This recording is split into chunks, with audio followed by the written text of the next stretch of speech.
Welcome back to the deep dive. This is where we take those fascinating, sometimes pretty complex subjects Mm. and really try to distill them into the essential knowledge. Cutting through the noise, right? Exactly. Giving you those surprising facts, hopefully sparking some aha moments. That's always the goal. Making it stick. Yeah. So today we're embarking on, well, a really foundational journey, a deep dive into the very beginning of the biblical narrative, Genesis chapter 1. The absolute starting point. Right. And we're drawing from some really insightful, expert-level research here. It frames Genesis 1 not just, as a creation story, but as the grand overture to the entire Bible. That's a great way to put it. So our mission today really is to pull out the most important insights about this incredible opening chapter. We want to help you understand its, meticulous design, its profound significance. And why it really does set the stage for everything that comes after. Exactly. What's truly captivating, I think, is how Genesis 1 isn't just like listing events. It's this masterclass in establishing the core themes, the key players, the essential rhythms. Rhythms, yeah. That just echo all the way through Scripture. It's like the foundational DNA of the whole biblical story laid out right there from verse 1. Okay, so let's unpack that. This idea of Genesis 1 as the foundational overture. When I think of an overture, like in music. Like for a symphony or an opera. Yeah. Yeah. It plays before the main event, introduces themes, melodies. How does that analogy really help us understand this chapter and, the rest of the Bible? Oh, it's a powerful analogy, and it's really spot on. Because an overture isn't just some random warm-up music, right? No, definitely not. It's carefully composed. It introduces, like you said, the central themes, maybe hints at the main characters, sets the emotional tone. The whole landscape. Exactly. And Genesis 1 does precisely that for the Bible. It lays down these fundamental ideas, God's nature, humanity's role, the purpose of creation, this whole conflict between order and chaos. And these aren't just, passing details. They are the absolute bedrock. Everything that comes later builds on this foundation. Think about it, this core idea of Yahweh bringing order from chaos. It sets the stage for so much. The exodus from the chaos of Egypt, ordering society under the law, the promises of restoration after, national disorder, it all connects back. So thinking about that chaos, Genesis 1.2 describes the earth as formless and void. That's tohu vavohu in the Hebrew, right? That's the phrase, yeah, kohu vavohu. Our research suggests, then, that God's creative work here isn't necessarily making something from absolute nothing ex nihilo. Right, that's a common assumption, but maybe not the primary focus here. But rather, it's about bringing profound order and purpose to what's already there, even if it's chaotic. It's more about the function. That's a really crucial distinction, I think. Well, yeah, many think of creation ex nihilo, something from nothing. What the source material really highlights is that Genesis 1 first describes this existing but disordered state, formless and void. So it's not like a totally empty canvas of non-existence. It's more like a chaotic, unorganized, uninhabitable space. Potential, but no function yet. Exactly. So God's work then is this functional process, bringing purpose, bringing order, bringing flourishing to that formless world. It's transforming potential into established reality. You can see the narrative moving that way. Deliberately, yeah. From that initial chaos to the final, completed creation that Yahweh looks at and declares very good. Right. It's a clear movement, potential and disorder, to an established, thriving cosmos, totally aligned with Yahweh's intention. And that sets a precedent, doesn't it, for how Yahweh keeps interacting with the world. Throughout the whole story. Yeah, consistently bringing order, purpose, renewal, even when, humanity throws chaos back into the mix. Okay, this is where it gets, for me, really interesting. Something our sources really emphasize. Genesis 1 isn't just like a straight historical account. Not at all. It has this very specific, almost intricate literary structure. It feels less like just a chronicle and more like, carefully designed sacred literature. It absolutely is. I mean, this chapter is genuinely a distinct literary unit. It's meticulously bound together by these structures scholars talk about. Right, the technical terms. Yeah, a chiastic pattern and an inclusio. Now, for anyone not familiar, a chiasm is basically where you present ideas in an order, say ABC. And then reverse it. Exactly, Yeah. CBA. It creates this kind of symmetry, almost like a mirror image sometimes. Yeah. And an inclusio is simpler. It's like putting a frame around a section. Starting and ending the same way. Pretty much. Beginning and ending with the same or very similar words or ideas, it signals, okay, this thought, this unit is complete. Okay, so how does that play out in Genesis 1? Well, what's fascinating here is How those key terms, right from verse 1, Elohim created the heavens and the earth, The very first words. the very first concepts. They're explicitly echoed but reversed in Genesis 2, verses 1 to 3. That creates this perfect inclusio. Ah, okay. Show me. So 1.1 starts, in the beginning, Elohim created the heavens and the earth. Simple enough. Then, Genesis 2.13 wraps it up. Thus, the heavens and the earth were completed.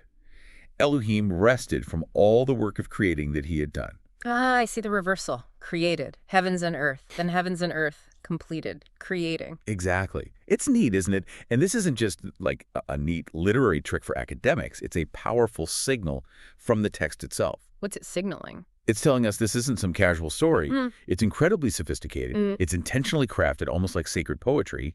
It demands we read it appreciating its artistry, this divine author's deliberate intent. Yeah. Not just, its factual claims alone. So, okay, what does this mean for us listening now? How does recognizing this intricate, almost poetic design, how does that change how we should see this chapter? Does it make it like more than just history for us?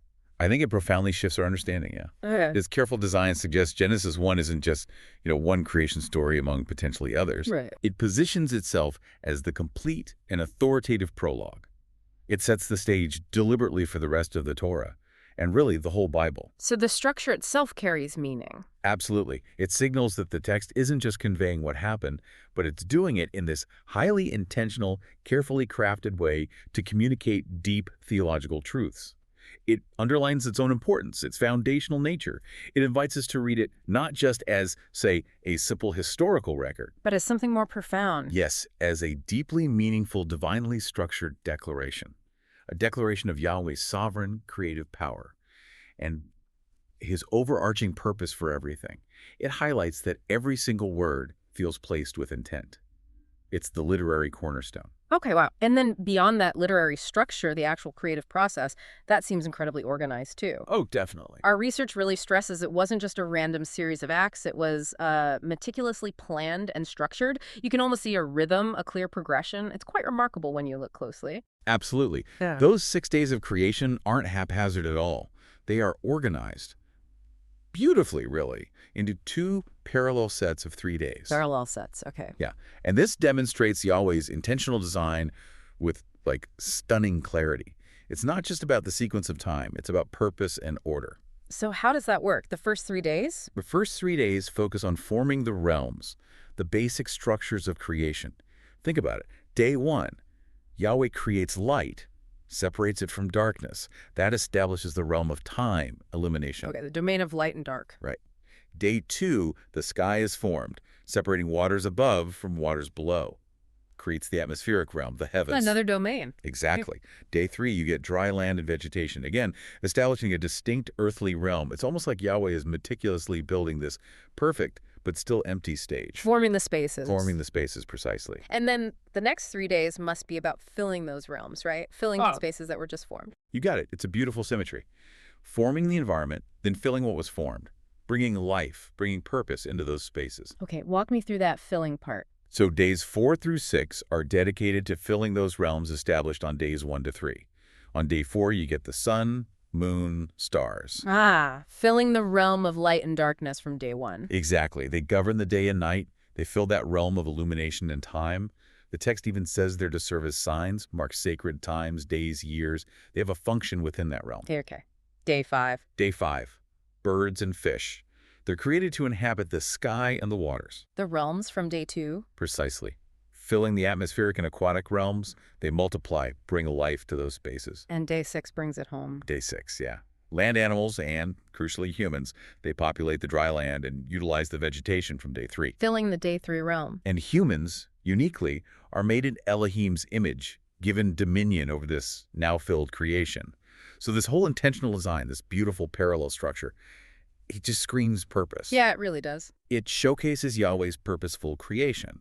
And if you connect that to the bigger picture, this structured approach reveals a creator who is, intensely deliberate, thoughtful in every single detail. Nothing random. Nothing is by chance. Everything has its place, its function, its purpose within this grand design. It just underlines Elohim's mastery and meticulous care for flourishing life. So as we start to wrap up this deep dive into Genesis 1, it's just so clear, isn't it? This isn't just a simple creation story you read once and move on. Not at all. It really is a grand overture. It's carefully structured, brimming with intentional design. It sets the stage for the entire biblical narrative that follows. It's, yeah, quite a testament to the depth of the text. And this naturally leads to an important question, I think, for you, for our listener. Okay. How does really grasping Genesis 1 this way, as this meticulous, purposeful overture, bringing order from chaos, forming and filling with such deliberate design, how does that inform your understanding of Yahweh's character, his plan throughout the rest of the Bible? That's a big question. It is.